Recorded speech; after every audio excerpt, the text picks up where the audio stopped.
we were talking about the pro-Israel, pro-Palestine protests happening at UCLA that was referenced in an article by PEN America, which I think is important for us to talk about because it is along the lines of diversity and inclusion and having multiple perspectives and viewpoints and how to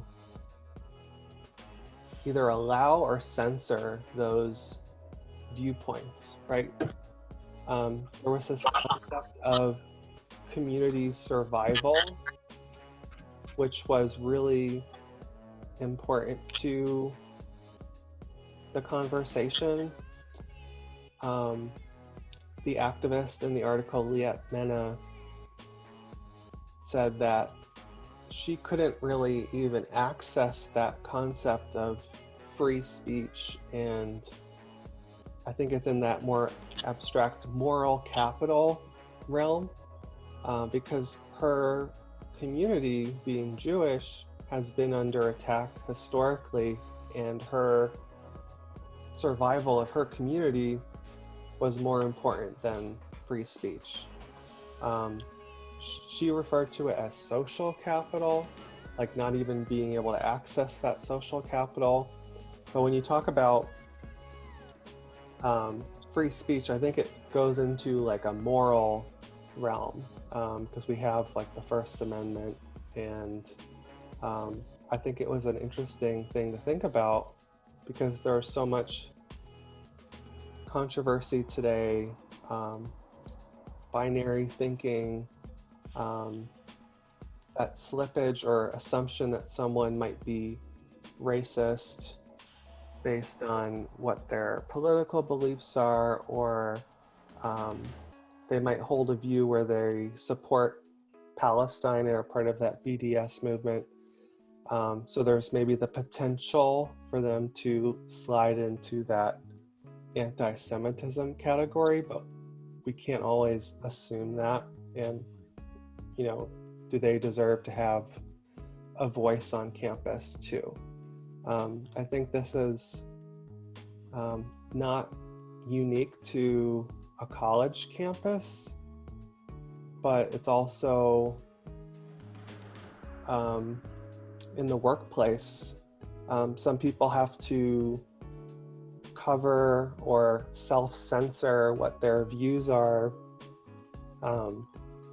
in the public or even in the break room, because there's this political correctedness where if you hold a certain view, that can be offensive to some people. Another parallel that we might come back to is the alienation of caregivers in the workplace. I don't know if either of you have ever had to feel like you've had to cover or downplay your disability because you felt like that would impact your chances at a job or something else, where someone was maybe biased in their view of what someone can accomplish given their personal circumstances. So someone who is a caregiver of a dependent with a significant disability, where maybe it takes up 50% of their life taking care of that person, their boss could be biased in thinking, well, I'm not going to give them a promotion and give them more responsibilities. They already have a lot going on. So that in itself is discrimination. Have you either felt like you've had to cover or censor your views, or have seen that in other places where people have been attacked for their beliefs or had to self-censor in any ways?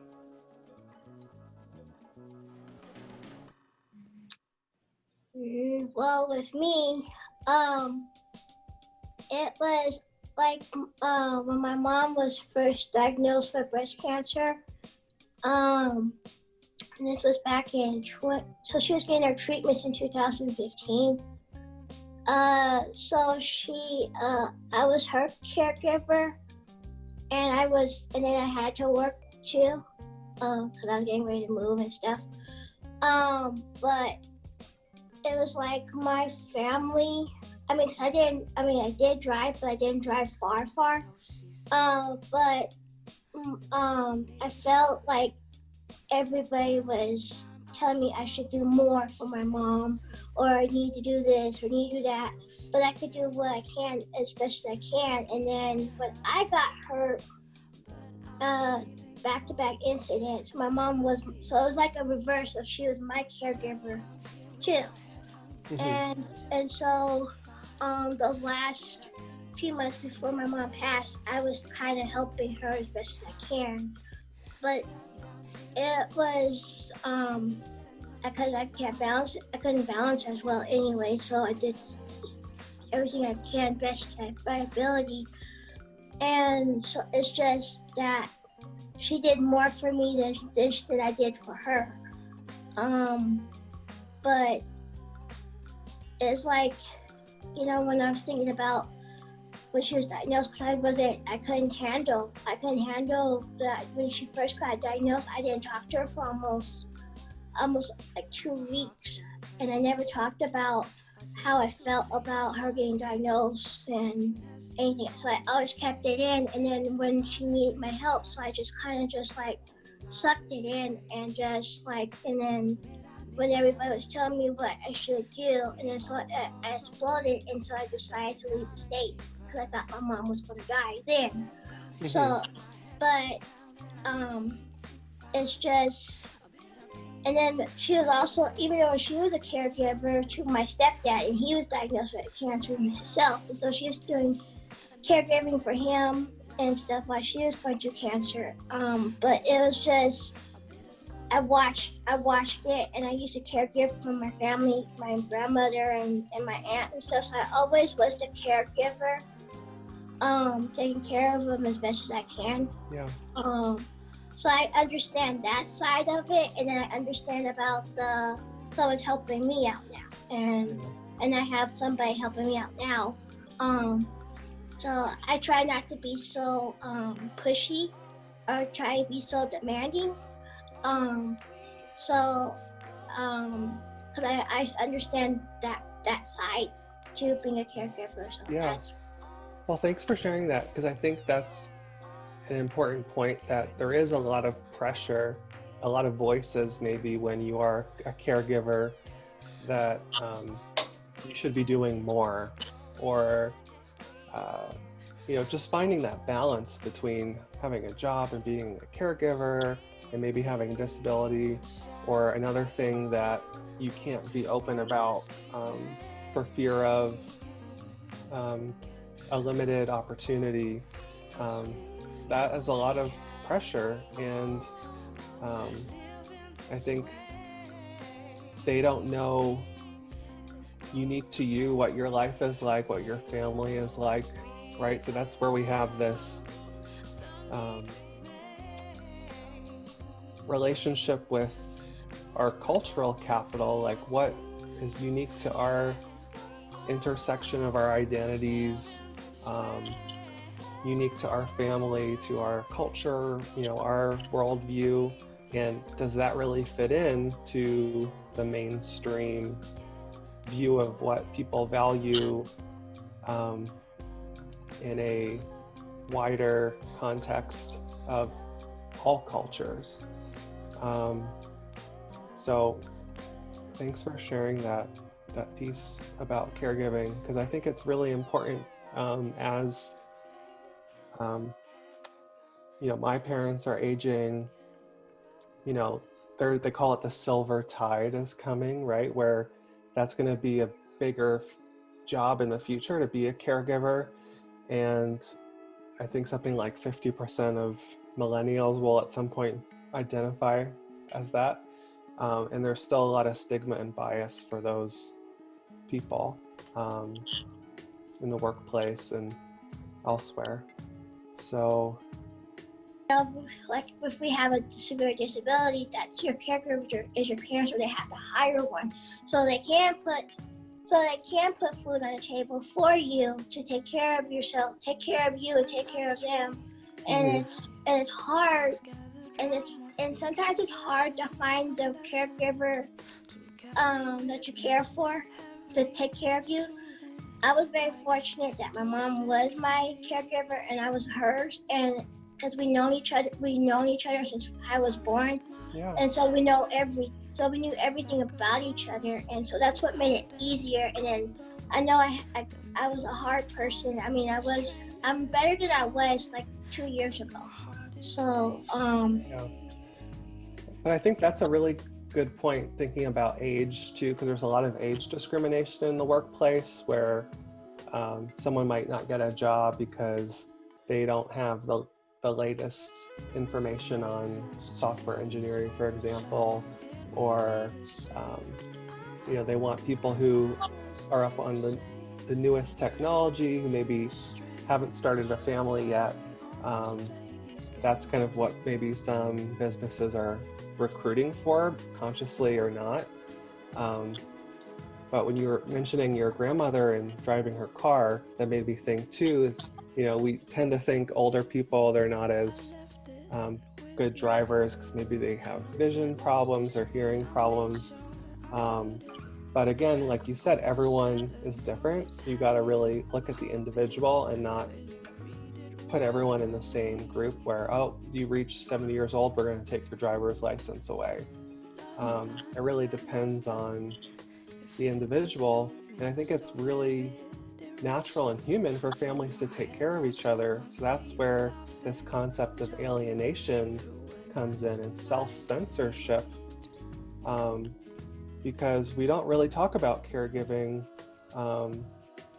We don't really look at like the culture that a person maybe has, and we judge that culture that they bring, and that results in the self-censorship, and sets people on a track where maybe their opportunities are limited because of them not censoring, or just feeling like not confident or not having a clear view of their identity for having to have censored themselves. They're not totally there. Like they've got other things in their mind. They're conflicted with who they are and what they have to be. They can't really be like a true, authentic self. So these are all like really important concepts to, I think, understanding disability and inclusion. What contradicts this idea of integrity is what author Kenji Yoshino calls covering, borrowing a term from sociologist Irving Goffman, QTD in Yoshino 18. Also the title of his book, Yoshino uses covering to describe his coming out process with similar, yet different phases of confronting his sexuality. The chapter titled The Uncovered Self depicts his struggles to arrive at a gay identity. The first phase he describes is conversion, which is trying to deny and change who you are as a person, 17. The next is called passing, which is accepting your difference, but concealing it from others, 18. The last step, which is the title of his book itself, is covering. He describes this as a way to tone down the distinguishing characteristic, 18. Although for Yoshino it was his gayness, he claims even presidents have covered. Franklin Roosevelt always stationed himself behind a table, downplaying his disability so people would focus on his more conventional presidential qualities, 18. Yoshino is distressed because this leads to new doors of discrimination that target minority cultures rather than minority persons. Outsiders are included, but only if we behave like insiders, that is, only if we cover, 22.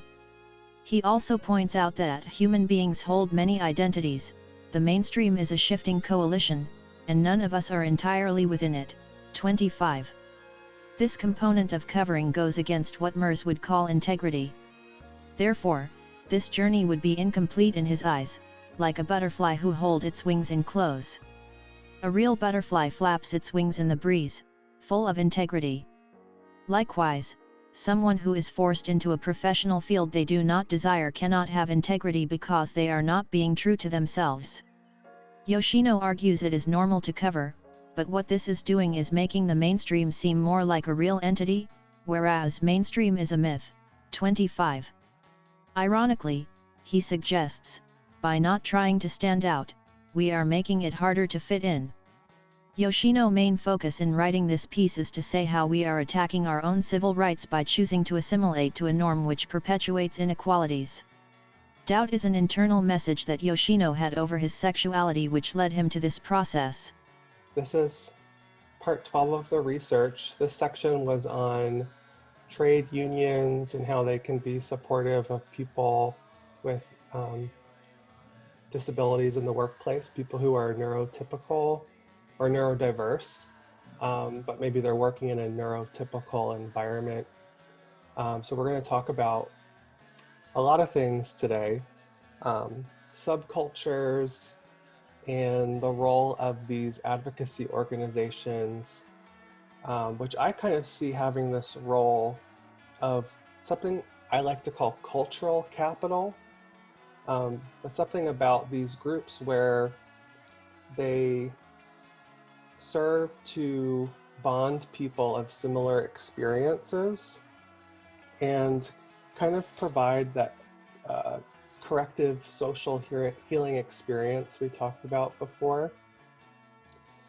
I think what's interesting about cultural capital is that it's so, it's a very abstract concept, but it's kind of just shows the diversity of everyone's approach and being, and how words and speech also really impact the culture.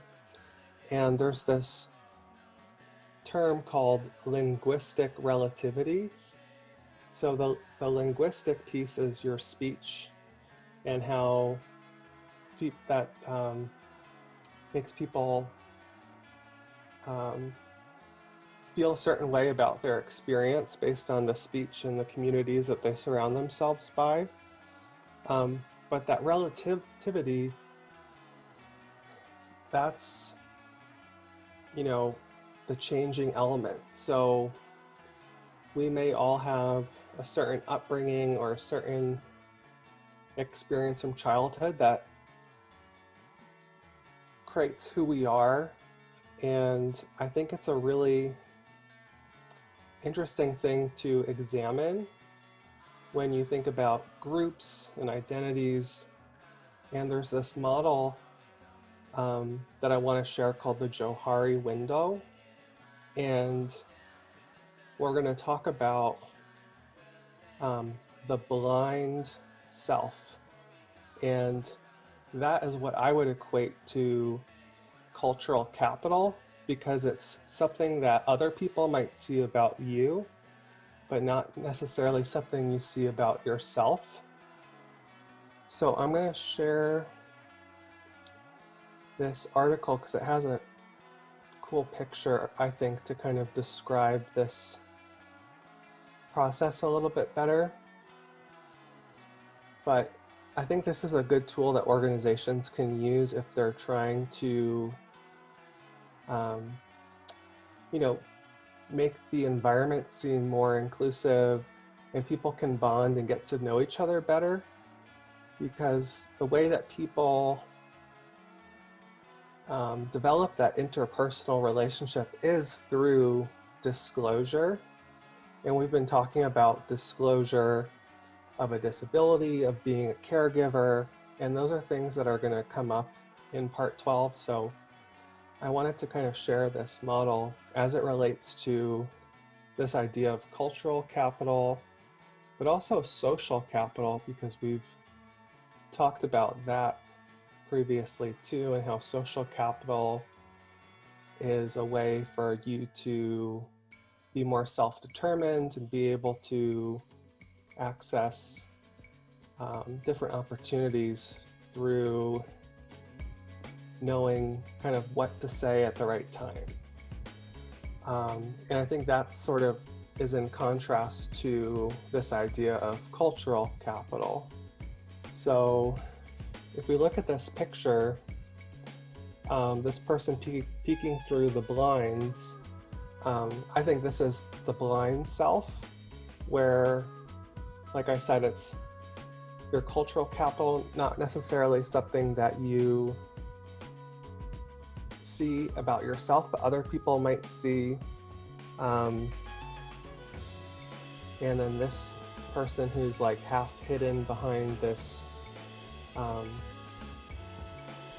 door panel, that is, I think, representative of the hidden self, which calls into question, what are those things that you keep from other people that you don't share right off the bat? Because if you share certain things about yourself that can be considered more taboo or controversial, that could impact your ability to advance or bond with a certain person. So we all do that to a degree, in the workplace, just in daily life too. But that's kind of in contrast to this image, I think, in the top left corner, which is the open self, which is, I think, more looking at like, your physical being and things that you openly share with others and that others can see in you. And that, I think you could relate to physical capital, or just physical safety and well-being, because the way I've looked at all these terms is like, how do they all relate to this idea of community survival and subcultures as a vehicle for providing self-reliance to these different communities. And then this last picture in the bottom right, this is what I would equate to the unknown self, or something I'll call moral capital, which deals more with your, I'll throw out this term validity, but it's something where we have our different, culture and being that we bring to the table, but there are certain things that we can agree on, like certain things about just human nature that I would say are valid, which is in contrast to social capital, which more deals with this concept of reliability. I'm bringing these up because I think this is part of why we have bias in different communities, because people sometimes confuse reliability with something that's valid about that person. So I have this other graph, and this is kind of just explaining what is the difference between something that's valid versus reliable. So if we kind of keep these parallels in mind, this is reliable on the left. This is what I would equate to social capital, or the hidden self. It's behaving in a certain way that the data becomes reliable. I think that kind of calls that theory of mind concept out, where there's a certain social expectation or way to be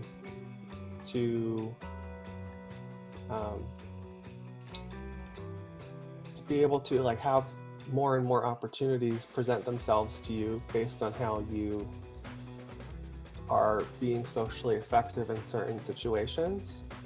But again, that doesn't make something valid. So I think that's what I'd like to understand more, is this idea of moral capital, and what are things that we can understand about groups and identities that make something both reliable, so we can provide tools to different organizations on how they can be more inclusive, and where they're valid. So anyone looking at this, regardless of their culture, they can come to the same conclusions through a different method or approach. And that's what I think moral capital somewhat represents when you're looking at this model. So this image was on Adobe's website, but they say it was a great tool for people to understand themselves better, because that self-understanding is a way to pave towards inclusion and transforming a culture to make it more inclusive. So it's a tool for greater self-awareness. And here is that chart again, for someone who's maybe trying to understand this, but the unknown, not known to yourself or not known to others, like that's that moral capital, because it is more abstract when you start talking about moral and ethics, but they're all really important things when you are talking about inclusion and diversity. Morality is a way to create that case on why we need to be more inclusive, but there is that whole neurodiversity concept too, where there is maybe more of a biological case for diversity, what we kind of talked about at the end of Mod D. But transitioning back into part 12 of this research, we're going to be talking about like disclosure a lot, and that is correlated with your social capital and maybe the things that you keep from other people, like being a caregiver or having a disability, and your cultural capital being more something that's blind to you, something that you don't see but other people might see about you. So yeah, take it for what it is. I just think this would be a cool tool to maybe talk about in the workplace, to see if people become more self-aware of what are those things that you do keep from others when you first get to know someone. Because by coming up with those ways where we can be more and more ourselves, like in those subcultures and those communities where we have that social corrective healing experience, that's has to do a lot with disclosure and like being your true self. So that's the Johari window, and a little bit about reliability and validity, and just some things to have you think a little bit about. Okay, kind of coming up to our final question here. But could this be interpreted differently, what we're talking about?